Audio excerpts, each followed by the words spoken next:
If we start from the beginning, it's really get focus on this when, say, in general, many nurses and other helpers in the healthcare industry, but also in the ordinary industry, get a lot of back pain, elbow problems, and neck problems, and so on. So that's caused out to a law in Sweden that we call, coming from the Work Environment Department.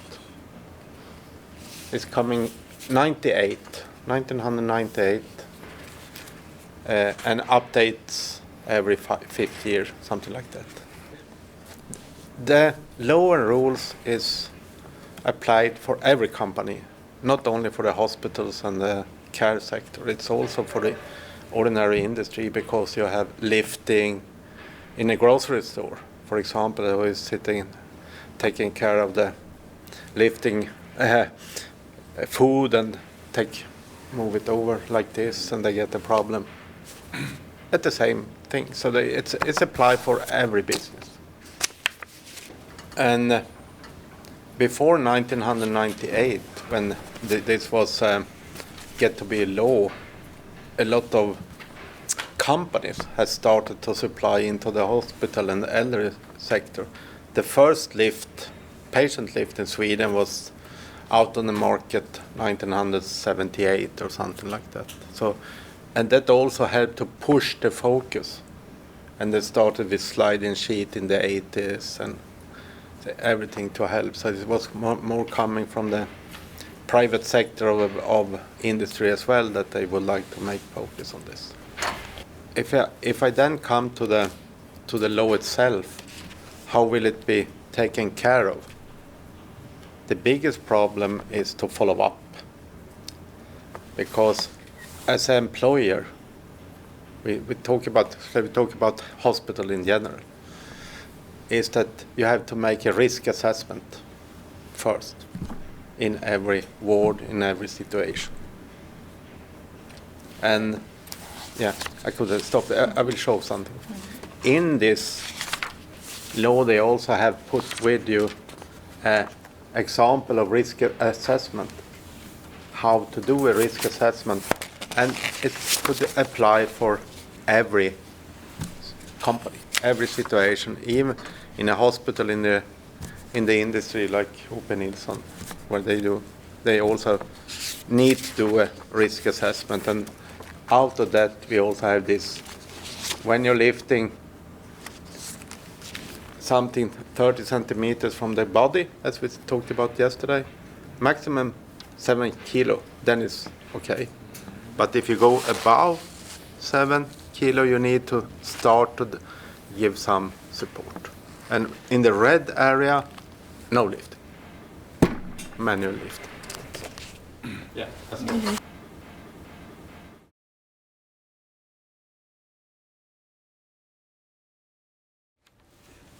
So if I then continue with the hospitals and elderly centers and home care, because it's applied in all three different sectors. You have hospital, elderly, nursing home, and home care.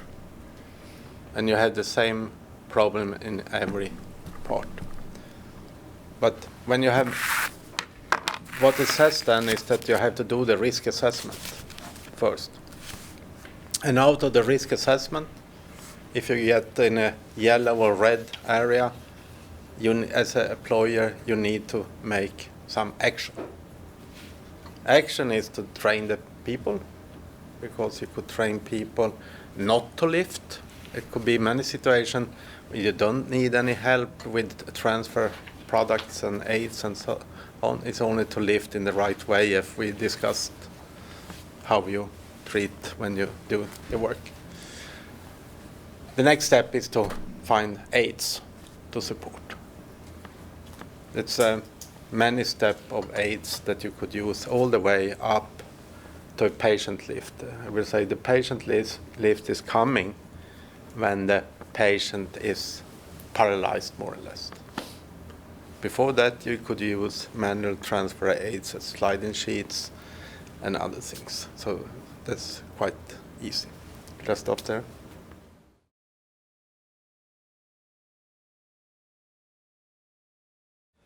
But what first step after risk assessment will always be that you train people, employed people, to get them to understand what risk they are using and what it could be in their work. Because many of the people who work in the hospital doesn't know that it will hurt the back, for example, if they do this 10 times a day or 10 times a week. It's even if it's not so heavy, but if it's do it all the time, could be a problem. Or this one, whatever. But then you do the training, telling what the risk is, and then you have evaluated. Yes, we could do a lot of manual handling, and then we come into the aids, and then you add on aids in for different situation and use. And one of the solution is to the main part of the hospital in Sweden who I went through. I will come to the problem in the end. what it's a challenge as well with this, but this is how it should work, and many hospitals do in this way as I described now. So maybe I stop there and then I come into next.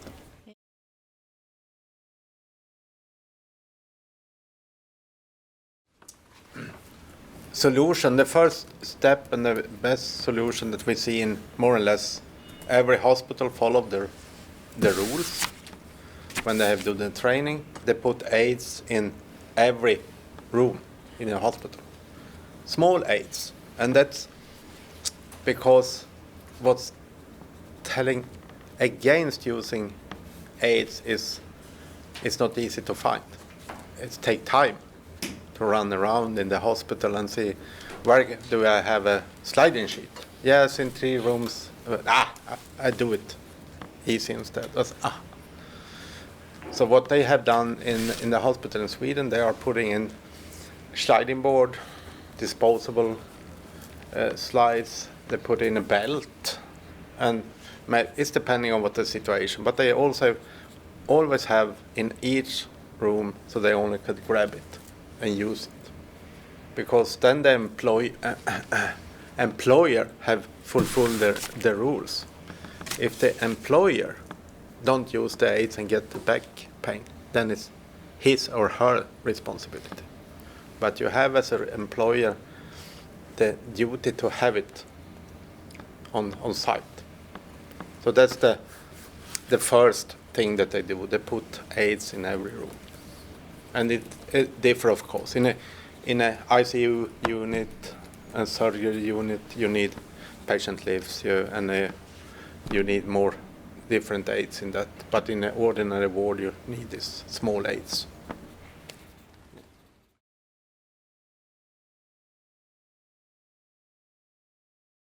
And additional to that, the main part of the hospital have a solution, what they call a transfer team. For example, when they have made a surgery of a patient, they would like to move it to a ward somewhere. They don't have the skill and run around, so they call the transfer team, and they're coming 2 people, for example, with a stretcher, and do the transfer over there and move them to the ward where they are doing, because they would like to have people available all the time to make a transfer. So they have them always on duty 24 hours a day, and works pretty fine. And they have every aids available, floor lifts and whatever they need. It's depending, because it could be a heavy patient who is 150 kilo. Then it's not easy even to do with the small aids. You need to lift them in a certain situation.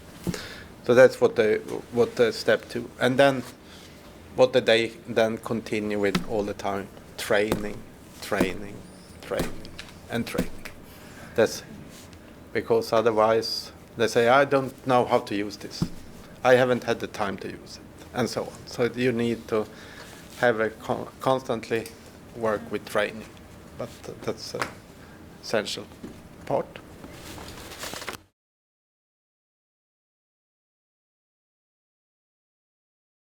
What's important in the end then is that you have a follow-up to account the result all the time, and that's also to give the hospital management and the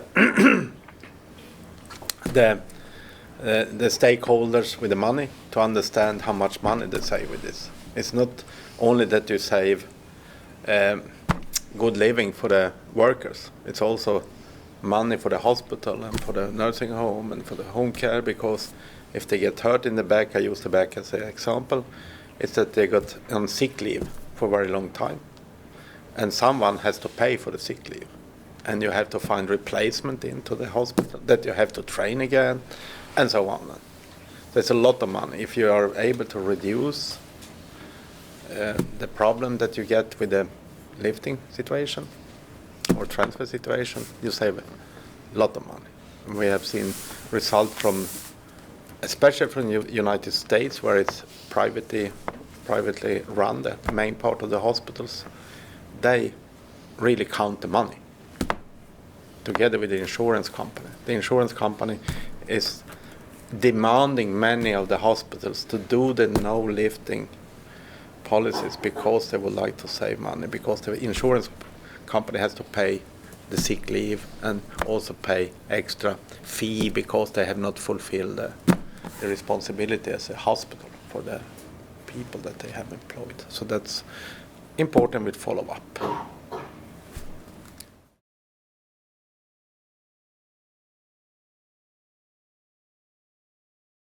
Coming back to Sweden and many parts of the world in Europe as well, and I would say Sweden has been very good in this part to work with the no lifting. United Kingdom have been first out taking that policy. The challenge, if I go to Sweden, and I will say it apply to United Kingdom as well, but if I go to Sweden, as I know 100%, is of course the financial situation for many of the hospitals to fulfill this in 100%. They have the demands, and I will say every hospital would like to do this, and they will say 80% of the hospitals have done it. But the rest try to avoid because they would like to spare the money to other things. And we had, at the same time when they implemented this law in Sweden, the government made a change in the organization for hospital, went out to what they call the region, 24 region in Sweden, and elderly care and home care was moved over to the local municipality, who is 248. And of course it will a fight about money, who will have the responsibility and so on. So that has been a challenge a long time in Sweden. But I would see it's developed now and be better and better. And the biggest challenge has been in home care, because many nurses or nurse aide get hurt in the home care situation because they don't, they are not running out and get a small lift to help a person up from the floor and so on. They do it and then it's done. So the biggest challenge has been in the home care. But hospital, I will say, are very in a good level now in Sweden. So we are very happy for that, and elder center is coming just behind. We have had a challenge as US of course, the latest 3 years because of the pandemic. We as a company has not been able to be in and train and implement new products. They have to take it in another way, and it has not been. But now it's up and running again. So in each hospital or in each organization, when you do the risk assessment, it's very important that they, from management side, appoint a risk manager or a no lifting manager who take this. So you need to have the management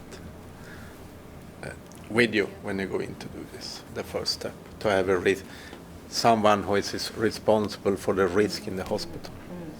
Otherwise, it's you cannot send it out to the nurses and make a risk assessment. You have to someone who owns the responsibility. And that's done in each hospital in Sweden, for example. You have that.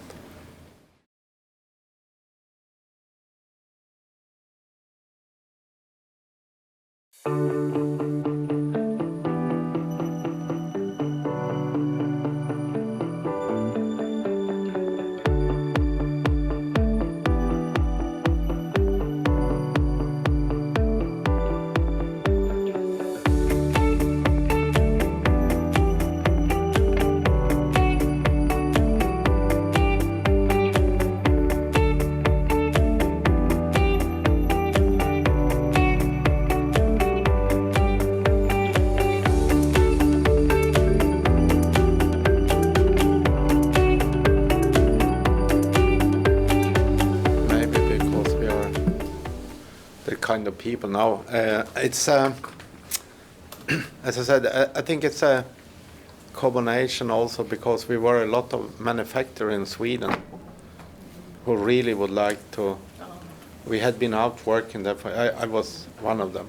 Been out working there for a long time, and that helped us to get into the hospital and the healthcare and talked about you have to use this, because that's what we did in the beginning. We went out to train the customer to understand that they have to buy our products.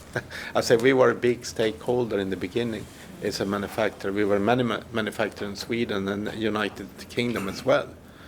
And then also we have a strong occupational therapist organization in Sweden. They occupational therapist and physiotherapist is quite strong. They could also, and they have been asking for this for a very long time. So when it was applied into Sweden, they started also to work from the inside. So we could say it was coming two ways, and then the management saw that they could save money because it's money for management. That's always. So that's, I will say, that was one of the things. And I followed the development in the United Kingdom. It's the same way that they have a strong organization of occupational therapists who has been working with this for a very long time. And also a lot of manufacturers has been doing this. So that's, but it's a long way. It's a long way. But I think it has if the law is like you describe in Japan, you need to work to get it more accurate, so they really have something to count. As I said, 40% of the weight. If you're a heavy nurse, then you could lift a hell of a lot of big. So it's the wrong way to go, because we are in the same mobilization. Every one of us. We are not stronger or weaker. We have to be careful. I could add one thing more. We are also, as I said, as an employer, you're responsible for this. And in many cases, not every time, but in many cases, if the employee get hurt in the working situation, the top manager in the company is responsible for it. So it has happened, not in the hospital yet, but in other industries, that the manager and the board of directors had to pay a quite high fee because they have not followed the rules. So that's also could be applied. In the hospital situation, they are usually paid by the government. So the fee is not so high if they get a fine for that, and they get also kicked out from the hospital in that case if an accident happens, or it's a big one. Small, it's not a big one, but it could be a big one. But so far, not in a hospital, as I know. But they got, if they don't follow it, they have to pay for it. So the managers, the top manager, the manager director in each company, the manager director is always responsible. It's also come for this law. He owns this, and if he don't follow it, he will be accused. He could do it. This is quite complicated. I know I'm deep in, but he could also put it out to other managers to share the risk together. Then what to do that? He has to train every manager in the company of the law to train them. And if they don't follow the law, he could point out it's your fault instead. But if he had not done that, the manager director is on. Yes, when it's a law, more or less. If you don't follow that, then it's go to court. Oh, yeah. I see. And in the first step, they try to avoid that. We have a appeal where you could say you don't need to go to court. You need to pay 1,000 euro in fine. That's done. It's many ways, but if you deny it and it's not my responsibility as a managing director, it goes the whole way to court. So it's depending. But, but in the end they always have the responsibility and have to pay. Or in a heavy industry, for example, in a steel work, someone dies because of an accident and they have not had the right aids to protect them. The managing director have take a couple of years in jail as well. So that's happened, but not in hospital. As I said, the hospital is still small problem compared with that. But as I said, it applies for every company, and it's not only for the hospital. Is it which part of the government is responsible for this law in Japan? Is it